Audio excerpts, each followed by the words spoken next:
Welcome to another edition of the Membership World podcast, and I'm really excited today because we've got a very different conversation. So often on Membership World, we talk about trade associations, top leaders, and societies. And this time, we're going to enter the world of retail.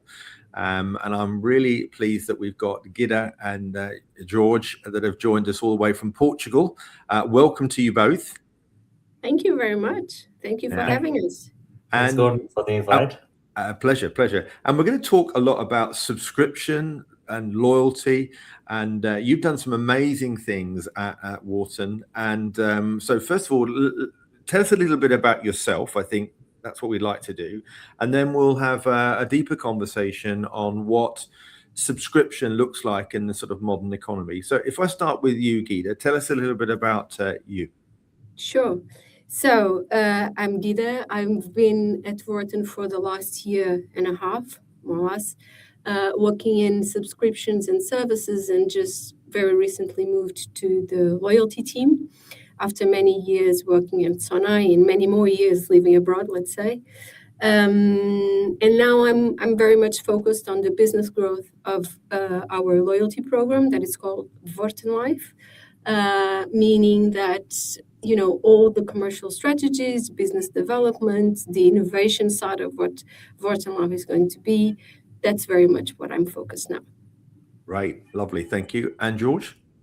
Okay, so I've been over the 20 plus years. I've been in automotive industry, telecom, and now retail. Now I'm at Worten for 11 years, something like that, and been on different sides of Worten teams. So I've been in technical services, store operations, and remote sales, and since 2 years ago, something like that, I've been leading the home service business, so covering repairs, installations, and subscriptions. Great. So Gida, can we break down your product really that you offer, and the different and particularly how you market it to your target audience? Absolutely. So first of all, it might be useful to explain a bit more about Worten. So Worten is now a 30-year-old lady, is the leading consumer electronics retailer in Portugal with more than 200 stores in Portugal and Canary Islands. And we are the leading ecommerce in Portugal as well. And Worten in itself kind of splits into major pillars. One is the core, anything and everything that has to do with technology, TVs, computers, smartphones, and etc. And also home appliances, big ones, small ones, you name it. But also the services side. Okay, so in the services side, you have all the services that you need to repair your technology or your home appliances, and also things that you might need to do at home, with gas, electricity, utilities in general. And also we have a stream of services that help us kind of market the products and the services better with credits and guarantees and whatnot. So that's basically, it's very much mass market, and it's very much technology and consumer electronics. Although we say, and it's true that we sell everything and anything, because we also have a marketplace that it's very successful. Wonderful. And George, you talked a little bit earlier when you were introducing about the home repairs business and the other aspect of it. And if I relate to the UK, Currys is a UK business that you'll be very familiar with. And one of the things that they have done really, really well is this, you go in and you really feel that you've got staff on hand that really do understand the product and are able to help you diagnose some of those issues and challenges. Oh, I've got a laptop problem. This is what's going on, and that's the sort of feel I get when I'm going into a store like that. And I'm assuming it's very similar at your stores. Yeah, we have technical staff at a quarter of the stores, so around 50 stores, and they and not only for the tech equipments like a laptop or mobile phone where we do repairs in store, but also they can advise on some issues regarding your home appliances. So yeah, we have very the salesperson are very technical guys. Also, we have a main area. It's called resolve. In English is solve. And they really solve the problems. So yeah. So where are you selling the subscription most effectively at the moment? Is it online, or is it in store, or is it at the purchase point? Where do you find it most having? You said it all. It's everywhere. Online. Yeah. It's a small quota, but in stores mainly at the selling point. Because the proposition includes discounts on and benefits across all appliance repairs, but the hook, it's on the installation side. So, for instance, if you have a built-in appliance, you will need an installation, and then that's the main focus for the salesperson to sell you the subscription, okay? Because it has discounts. Right. Yeah. We used to say that in the UK, funny enough. It was what we call a go on then moment. And what that means is that you're at the till. And I remember a while ago at some retail stationeries, they used to have chocolate bars, and it was a heavily discounted big chocolate bar. And you pretty much got all your things in a basket. You're just about to pay, and the cashier says, would you like to buy a dairy's milk for £1? And the amount of people that were said, go on then. And I just think that it's so important for you to be training the sales staff about those emotional hooks, isn't it? Yeah. And it's funny that you mentioned, because and we will get there, but we recently made a shift, and that impacted a lot on the sales of the sales force. So and we sell also bottled water at the cashier. Oh, you do, right? Yeah. So you've got your own go on then moment. Yeah, that's it. Yeah. And then, Guido, from a measurement point of view, back on systems, because like all subscriptions and loyalty, we've got to decide how it's effective. Are there peaks and troughs? Are there things where you can add more points at different seasons, or what are you finding? Yes, so in terms of subscriptions, here at Worten we have two types of subscriptions. One that George is managing has to do with everything and anything at home. And as George was describing, it's very much when you go and buy, let's say, air conditioning or a big fridge, and you need it installed because it's a high value purchase, then you kind of attach a subscription because you have a very big discounts in the installation if you have it combined. So in that case, obviously now in the summer you will see the subscriptions going a bit up with the air conditioning. So that's one side of the subscriptions. The other side of the subscription that's what we call Casa Plan, home plan in English it would be, and then you have the Tech Plan, same name in Portuguese and English, right? Which is a subscription in which you have discount if you want to repair anything that has to do with technology. You can also fill in your ink for the printers for free. You have some advantages, but it's very much linked with technology. And in that sense, it's another side of the year. So you have it very much in back to school, and you have it just before Christmas. If you want to repair something that then you want to sell it, you have money for your Christmas presents. So it's a bit more. It's there's kind of a constant line, but you have some volatility in some parts of the year. It can be a bit seasonal as well. Or let's say now in the summer that you go to the beach, into the swimming pool, and you drop your phone, then you can see a bit of an increase in there. Okay. Yeah, no, fascinating. And like all things, you've got to tell customers about subscription once, twice, 3 times, 4 times. I just wondered whether or not, there are in-store promotions, in-store presentations, branded clothing or other things. What is all part of your subscription message in terms of getting people to do it now? Yes. So I don't know. I can start, and then George can. Yes, please. Yes. That's a very interesting question, because as we were saying, the ZMOT, the zero moment of truth, is very much when you are going to buy an appliance, let's say.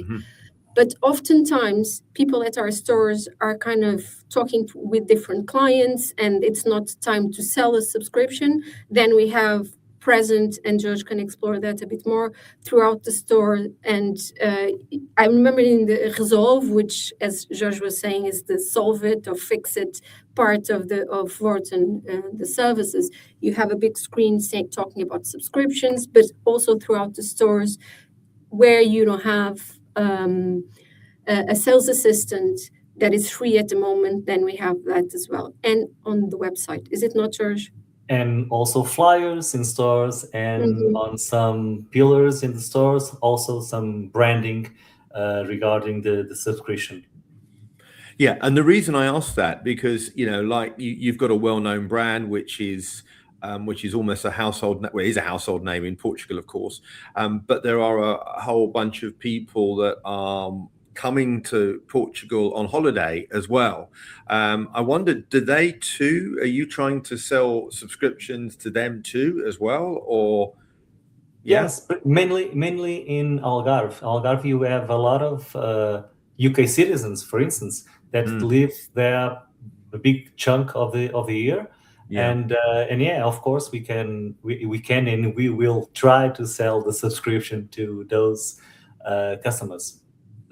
Yeah. Also, funnily enough, last year we were doing a study about all things that have to do with Airbnb kind of places, because in those cases, and it, as it's been in London for many years, in Portugal probably, I don't know, George, in the last 10 years we have seen a housing market very much dependent on that sort of economy. So for the Casa plan, it has been very interesting to see how people are buying that subscription in particular, because then you can install everything with a 20% discount, let's say, and you need one subscription, and you can use it in some cases in more than one household. So that's one sort of market that we see more foreigners, because we have more foreigners investing in Portugal. So they very much like a plan like this. And on this topic, Gordon, just to underline one thing, we were talking about repairs and installations, but the home plan, the home subscription, has a lot more than that. So it has a broader value proposition, includes preventing services, but also minor electric repairs, plumbing, and all the household fixes. It's included there also. So it's not only regarded to the appliances. If you have laundry, for instance, you can have a laundry package, and it has also a discount with the home plan. So it's more than appliances; it's everything at home. That's really impressive, actually, because in a way, when you go and you're looking for a plumber or a builder, we tend to go and want to find somebody that is known to a family member or to a neighbor or a colleague. We never know who we're really going to get. Mhm. Somehow, when we're buying from a retailer potentially like yours, because you've already got a trusted name, and arguably you've got a lot to lose if things go wrong. Yes. You're effectively creating a vetted level of service where things, your products are going to be installed at the highest level. And I would suggest, tell me if I'm wrong, but even the installers are powerful advocates for you. Yeah. When I'm heavily involved in the influencer space and employee advocacy, and I always used to say that some of the best people that are most trusted are those people that come and not sell you the mobile phones always, no disrespect, but the people that are installing it, because they've come with impartial you're advice. totally right. They are the influential ones. Yeah, for sure. And in terms of segment, sorry. No, carry on. No. In terms of segment, it's particularly important for the female customers. So, and we have studied that also last year, a couple of months ago. I don't know. No, maybe last year. 3 months ago. Yeah. How important it was for having, a brand, a trusted brand like Worten step into your home for our customers, our ladies, Worten ladies. The clients that we have that somehow can feel a bit less protected at home, being alone. So they trust Worten very, very well. So. With all sorts of services we could have at home, and they tell us that. So it's another way of having loyal customers with us using our fine absolutely brand. And I would imagine that as well, because within the loyalty program, it's tracking what they're buying, isn't it? So you have a really strong data source. Which is what's so exciting about subscription models, about who they are, the demographics, when they buy, and that of course is hugely valuable, I would have thought, to your buying team when it comes to negotiating with suppliers. Am I right? Yes, you are right. And when you invited us to join your podcast, I thought it was just the right name for a podcast for both of us to be together to talk, because when we talk about the membership economy, we tend to talk just about subscriptions or just about loyalty, but there's kind of an umbrella that covers it all together, which is they are members, independent of if they subscribe, if they just buy, if they just have the loyalty program, it all comes together. And we do collect data that our customers allow us to collect. So you have to consent that we use that data. But the thing is, independent of if you are a subscriber or just buying, the thing is that data combined can deliver you better service, better promotions, and our clients know that. From our loyalty cards, there's also another pillar that's quite interesting for that, which is our partners. Our loyalty card is called the Worten Life because it's present in your daily life. Now, you don't buy a TV every day, but you might buy your coffee, a book. Worten Life has national partners in 17 categories, so you can fix your card and get a discount and have some cashback that you can then use at Worten or in the Sonai ecosystem via the Portuguese bigger grocery retailer that is called Continent, as George was explaining. Oh, I know Continent very well. You do? Yeah, I'm sure you do. So the reason why I'm saying this, it's because we can then tell you that you are near one of our partners, so you can go and have some sort of a discount and then use that cash either at Worten or at Continent or at Wells, which is beauty products. Or Zoom. Zoo is a Zoom is pet there for the stores. pets, exactly. So you start belonging to an ecosystem Love that that. it's actually bigger than just Worten products or Worten services. You became loyal within an ecosystem, and if you consent, you have to consent. If you consent for us to use your data, then we can start, all the personalization that actually gets you coming a bit more within our companies. Yeah, and I think one of the things that really struck me about what you said there is it starts to build connections not just with individuals but within families, so that before long, mother, father have gone to the store, and then the children, and as they grow up, then they go through. So it becomes part of a complete generational experience, which is Absolutely. wonderful.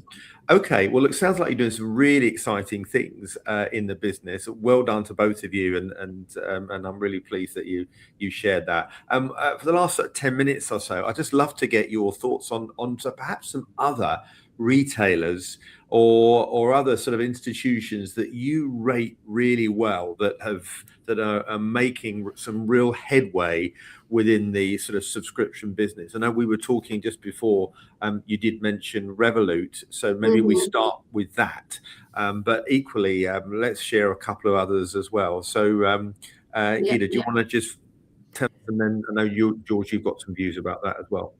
Yeah. So as we were speaking previously, Revolut is actually one that I follow quite closely, just because, as we were talking before, it works the membership economy. It works in loyalty through points, but also subscriptions. If you are in one of their premium tiers, then you have access to, let's say, masterclass content, or Uber Eats. So they work the membership economy in an ecosystem that goes beyond you having your money at Revolut or using their cards or their payment systems. And they do so with a very, very, very accurate user experience in their app. So they have a super app. They not a super app as you imagine in China, but very much super app as you imagine in Europe, meaning that you connect several points through a hub that it's the app. And the reason why I'm finding it very inspirational is, first, they test a lot. They're very innovative. They work with partners like no one else. They play with points, but also with cash. They play with their tiers and how they connect, their subscriptions. So yes, it's not a retailer, and we can think of retails as well, but it's a brand that I find very much inspirational in the areas that all us three work. Yeah, wonderful. What do you think, George? Outside retail or traditional retail, Amazon Prime is a classic example of value stacking.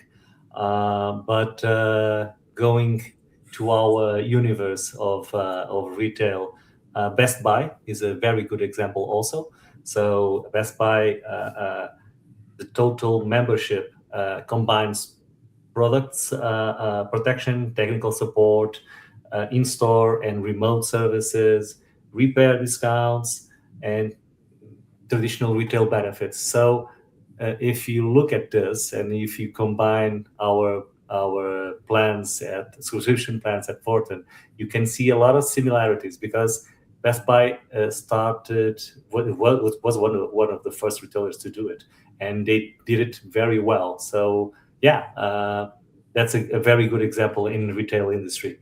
Yeah, and I want to add Costco, actually. I don't know if you know the brand Costco, but they have been hugely famous for bulk buy at exceptionally low prices, and the sense where the margin is almost negligible. I mean, 1%, if that, or even at cost.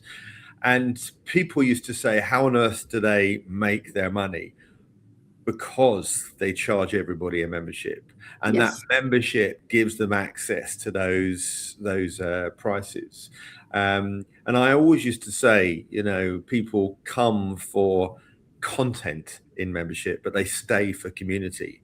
And I loved what you said earlier, Gita, about creating this ecosystem. So once you've locked them in, the most important thing with membership is retention. When you can provide, this is something that Tesco Club Card did really, really well. In fact, they were absolute innovators, and they realized that if your families could be going out to lunch in a restaurant or to dinner with so many Club Card points, then that would make a real difference. But what mattered is they needed to see people redeeming them, because the moment they redeemed them, they got that experiential feeling.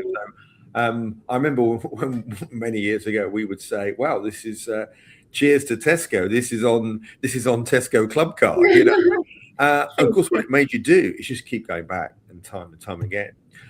The other innovation that I think is really interesting, and I don't know if you've employed this in your business, is where now, particularly in retailers, it'll give you a normal price and it'll give you a better price, but only if you use your loyalty card. And of course, Tesco again pioneered it, and before long, all of the other retailers followed. So that meant that it was forcing people to use their card, which of course is bringing that data in place. What do you think about that? I think, to be quite honest, it's a bit tricky, because for what I've seen, it can work if you are talking about low basket and high frequency. Yes. But if you are talking like products like we have, let's say a big fridge or an iPhone, it's difficult to have one for all, unless you say you always have 1%, or you kind of even 1% would be a lot, or you kind of adjust, let's say. I think if you were to step into that strategy, you would have to start, in some categories, see how it go, see if it actually influences and how. Because there's a sort of a relation between not only the size of the basket, but how frequently are you expected to go to that retailer in particularly. Obviously, if you're talking about bread or milk, you will go very frequently, but if you're talking about consumer electronics, then maybe not. So it's a strategy that might work in some retailers, and in some it can be a bit tricky unless you know how to play it well. That's what I kind of been seeing. And I think, I guess just to finish is what do you, if you guys had an unlimited budget, what do you think we could do to drive more effective subscription business? If you were a bit of blue sky thinking now, and I'm often, when I look at innovation, I'm often looking eastwards, if I'm honest, towards the likes of China, and it sort of blows me away by the technology that they're embracing, where they don't even have to carry money with them. They can just literally go to the service point and show their eyes, and their eyes are linked to their WeChat, which is linked to their credit card. And I thought, wow, that is impressive, And we've also had Amazon Fresh stores where there are you going in, there's no staff in there. It's just, so it was just a bit of blue sky thinking, really. Where do you think, and obviously we're in the world of AI as well, where do you think innovation could develop within your ecosystem? George, so, sorry. George, you start, and then Gita finish. Yeah, of course. I wanted to show you an example, and probably there's an answer around there somewhere. So on our own plan, we give for free the first month,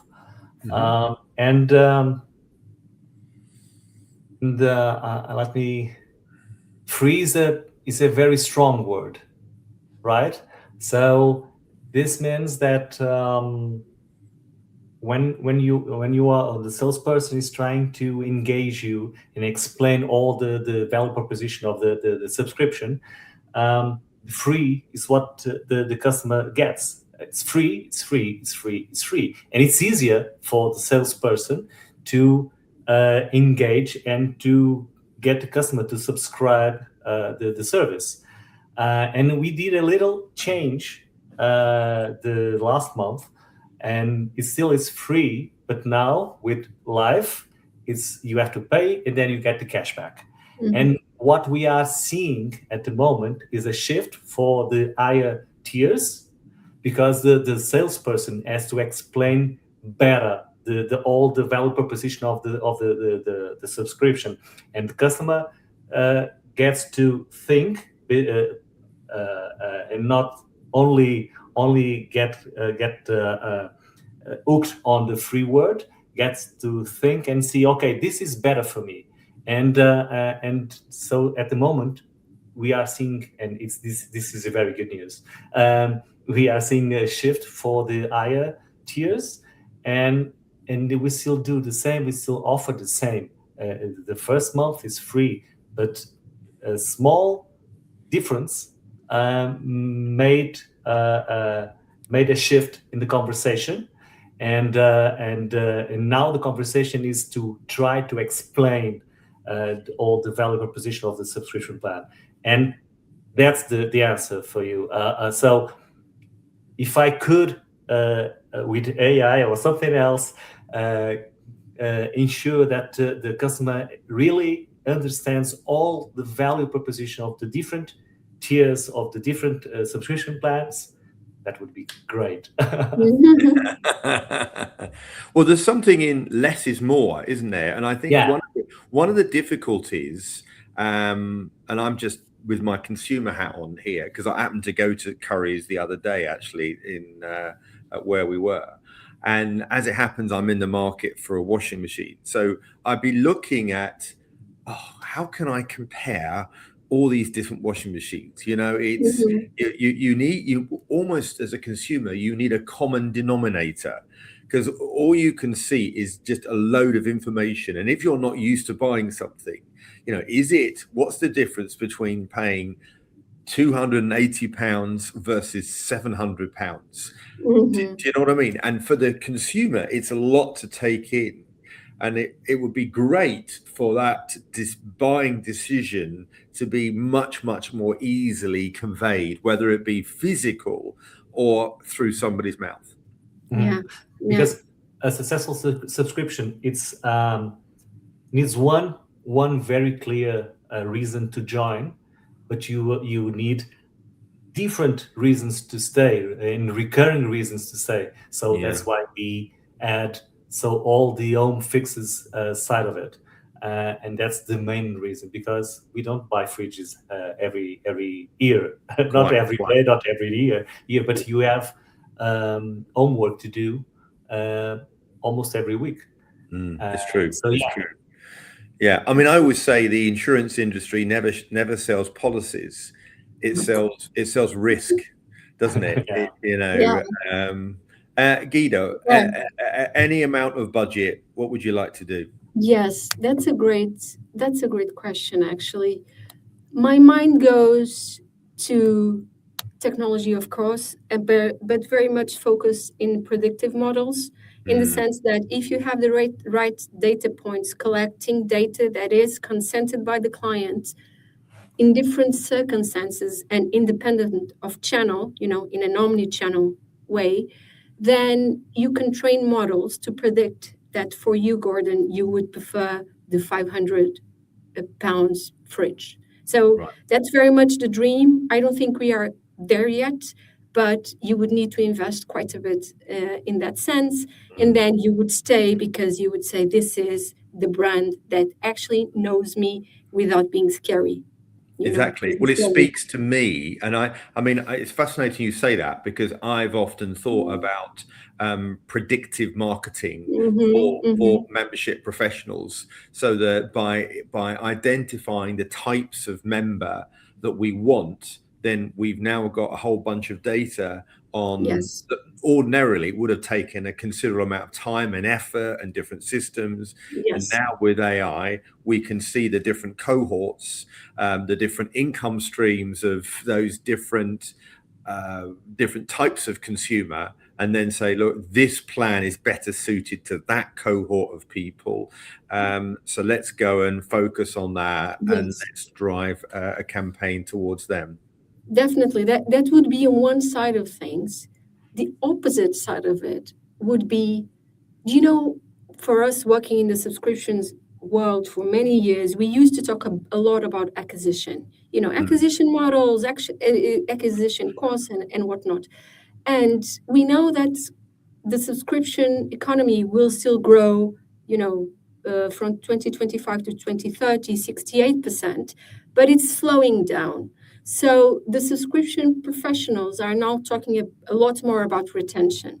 And for that, the conversation tends to go in two opposite directions. One is the predictive, and how can we predict better what, George wants, but also the humanization of the subscription or the services. So if I had, no sort of barriers to my budget, I would invest in that side for sure, but I would invest also on the human side of having, concierge, better human voice assistants, that sort of, because at the end of the day, we still want to be connected with other humans and to the community, and that's very much linked with the membership economy. So I know it's two totally and very much opposite answers to your question, but they ought to be combined if you want to have the right subscription service or member or loyalty program. Yeah, love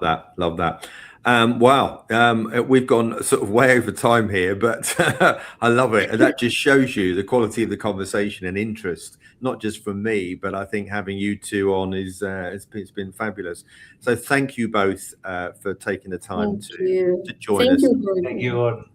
Thank you, Gordon. It's been a huge pleasure. And, let us know when you'll be around, and we might be able to organize something here in Lisbon, sunny Lisbon, for you. Yeah, absolutely. So for those of you listening or watching, as always, thank you for joining us on the Membership World podcast. And until next time, from me, Gordon Glenister, it's bye for now. Thank you. Bye-bye. bye.